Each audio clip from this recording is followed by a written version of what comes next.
গামছাটা নিল কেন? আল্লাহ, আজকে আমি মসজিদে মিলাদ দিব। কত বড় বিপদের হাত থেকে যে তুমি আমারে বাঁচাইছো। ইজ্জত তো যাইতোই, আপনি জেল জরিমানা। ভুবন ওসি সাহেবের সাথে আমার কথা হয়, ওরা থানায় দিয়ে আগে হাসপাতালে লয়ে যাইতে বলছে। হাসপাতালে দেওয়ার কথা আমি কইছি, পরে হাসপাতালে দেওয়া লাগবো কি লাগবো না সেটা পুলিশ বুঝবো।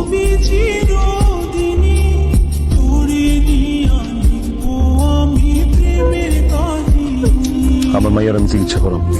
কোন মুখে মিথ্যা আশ্বাস দিতেছো? তোমার লাগে আজকে মাইয়াটার এই অবস্থা। মাইয়াটা সে কবে থেকে কইতেছে পেটে ব্যথা পেটে ব্যথা, শুনলেই খালি আন্দাজে ওষুধ না খাওয়াই দাও। অত্য করে কইলাম যে চলো মাইয়াটার একটু ডাক্তারের কাছে নিয়ে যাই, না তোমার সময় হইলো না, তোমার টাকাও হইলো না। বিয়ের পর থেকে জ্বলতাছি, একটা দিন তোমার ঠিক মতো কাছে পাই নাই, একটা রাত তোমার বুকে একটু মাথা দিয়া ঘুমাইতে পারি নাই। কইতে পারবা কোনোদিন আমগর একটু ঘুরতে নিয়ে গেছো? হ্যাঁ, বুকে হাত দিয়া কত আমগর কোন সকালে পূরণ করছো? আছে খালি গ্রামবাসী নিয়া, গ্রাম নিয়া দায়িত্ব।